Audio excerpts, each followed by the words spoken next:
Conditional probability. Let's look at an example of a question.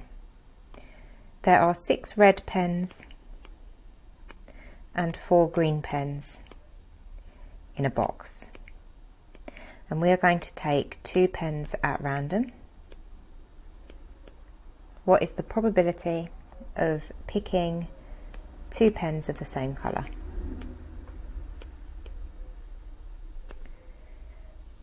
And this typically would be on a higher paper.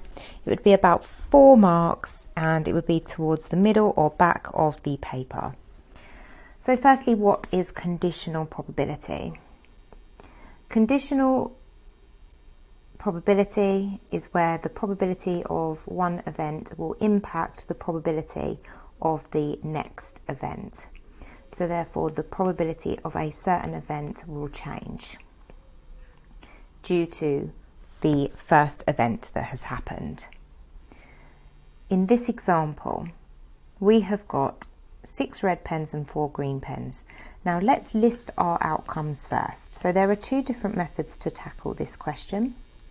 One is a tree diagram and the other is listing outcomes. We'll look at both methods.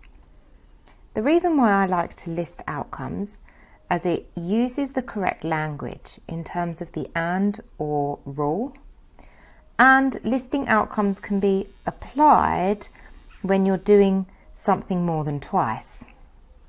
Typically in exam questions they'll like to use taking 2 things at random, 2 socks at random, 2 chocolates at random.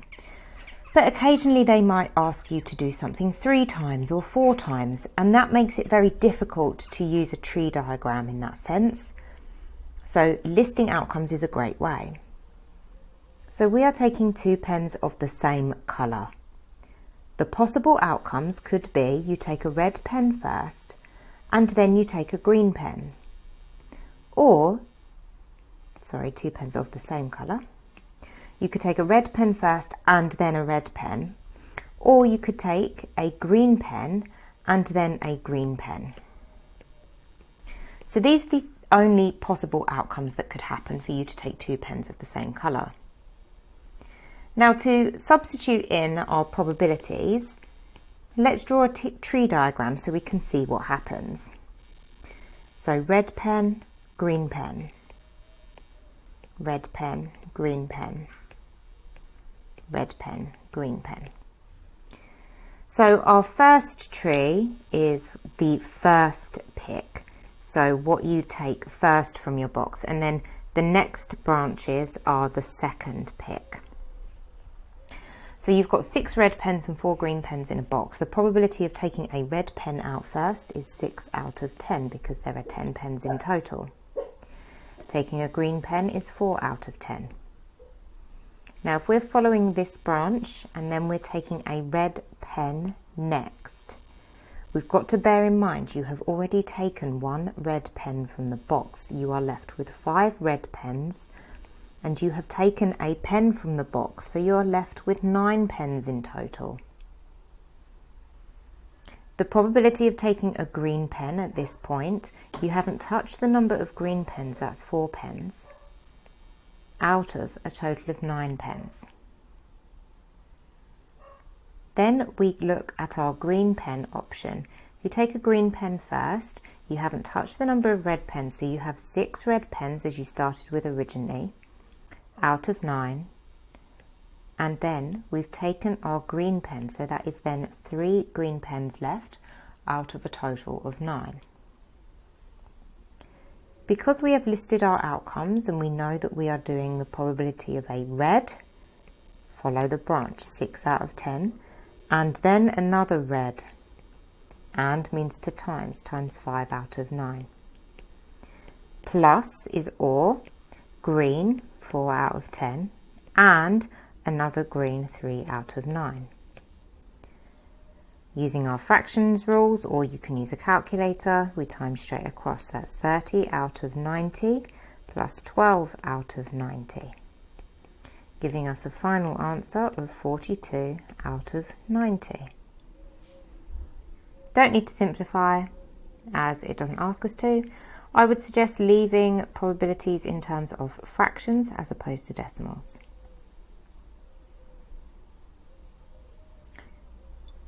Looking at our next question, we have got 30 sweets in total. 18 are fruit sweets, 7 are aniseed, 5 are mint. And we're going to take, at random, 2 sweets. Notice that they have not replaced the sweets. Therefore, this is a conditional probability question. The probability will change. You're taking that 1 sweet out, you're not putting it back in, so the number of total sweets have changed. Work out the probability that the 2 sweets will not be the same type of sweet. So we can list the outcomes.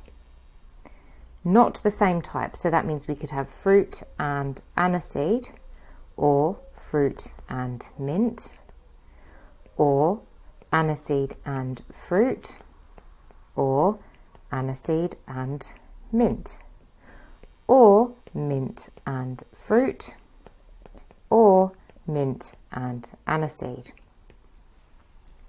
That is a lot of outcomes, so we must be thinking to ourselves, there's got to be an easier way.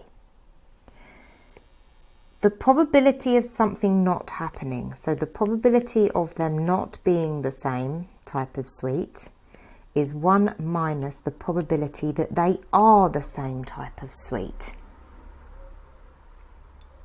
So what would be easier is for us to say, well, 1 minus the probability of taking a fruit and a fruit, or an aniseed and an aniseed, or a mint and a mint. You will get the same answer whichever method you follow.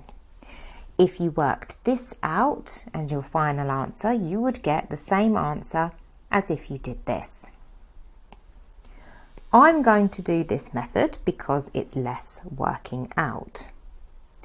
So I am finding the probability that they are the same type of sweet, and then I'm subtracting that answer from 1. So fruit and fruit, or aniseed and aniseed, or mint and mint. Now, I'm not going to draw a tree for this question, purely because there are 3 possible sweets to choose from and it will just get a bit of a mess. But you can draw a tree if you like. The probability of taking a fruit sweet first is 18 out of 30, and means to times. Now, if I take a fruit sweet, I've already taken 1, so that reduces the number of fruit sweets by 1 and reduces the number of total sweets in the bag by 1. Aniseed, 7 out of 30. Another aniseed, again 6 out of 29. The probability changes. Mint and mint, so 5 out of 30 are mint. I take 1 mint out, that's 4 left out of a total of 29. I'm going to pop all of that in the calculator, so we can use brackets, we can type it in exactly how I've written it on the screen. 18 out of 30 times by 17 out of 29. Add, open up another bracket, 7 out of 30 times 6 out of 29. Add 5 out of 30 times 4 out of 29. Popping all of that in the calculator gives me an answer of 184 out of 435. That's not our final answer, remember, because that is the probability that those are the same type of sweet. I need to take that from 1.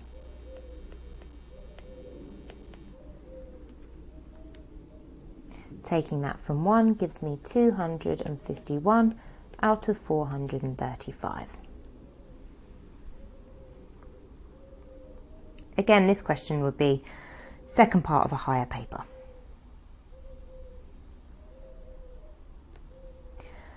Another type of conditional probability question that you may get is very similar to what we've done above, but involving algebra instead of numbers.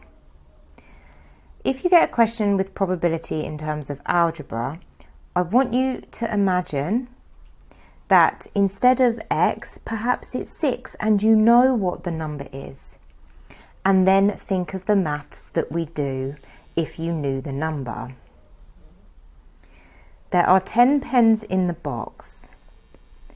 X of them are red and all the other pens are blue.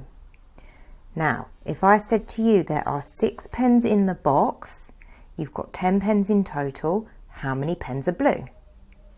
Hopefully you would say 4, because you did 10, which is the total, minus 6.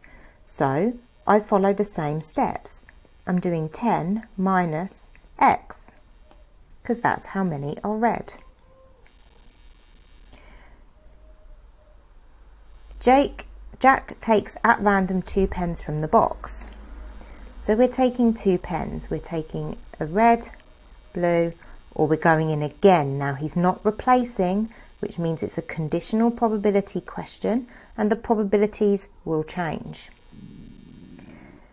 For probability, for example, if there were 6 red pens, the probability of it being a red would be 6 out of 10, because we know the total. So I'm now going to say the probability of a red is x out of 10. The probability of a blue is 10 minus x over 10. Now, conditional probability means the probability will change. We've taken a red pen out first, so I have 1 less red pen in the box and I have 1 fewer pen in the box. So that is going to be out of 9. Then for blue, I haven't changed the number of blues, so that's still 10 minus x, but that's out of 9. Or we could have taken a blue pen first. So if you take a blue pen, the number of red pens haven't changed. That would be x out of 9 because you've removed a blue pen. And then our blue pen has decreased by 1. So that's 10 minus x. We're decreasing that by 1. That's 9 minus x. So 9 minus x out of 9.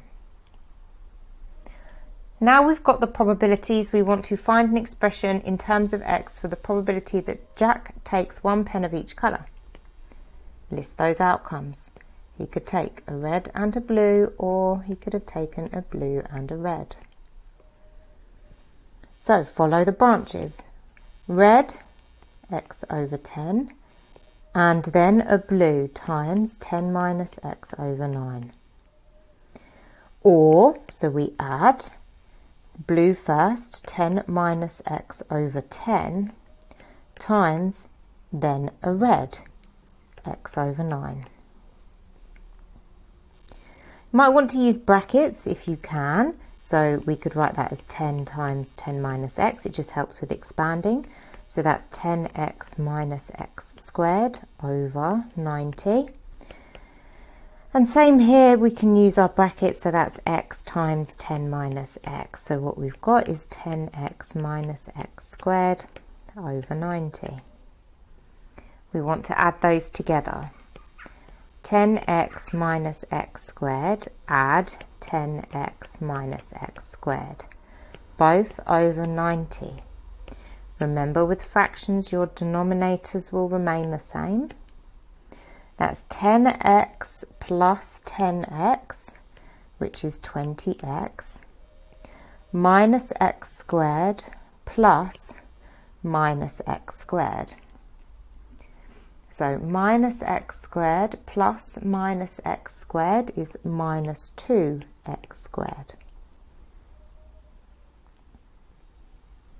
We want to give this in its simplest form. Everything in this fraction is divisible by 2, so we could say 10x minus x squared over 45 is our simplified version.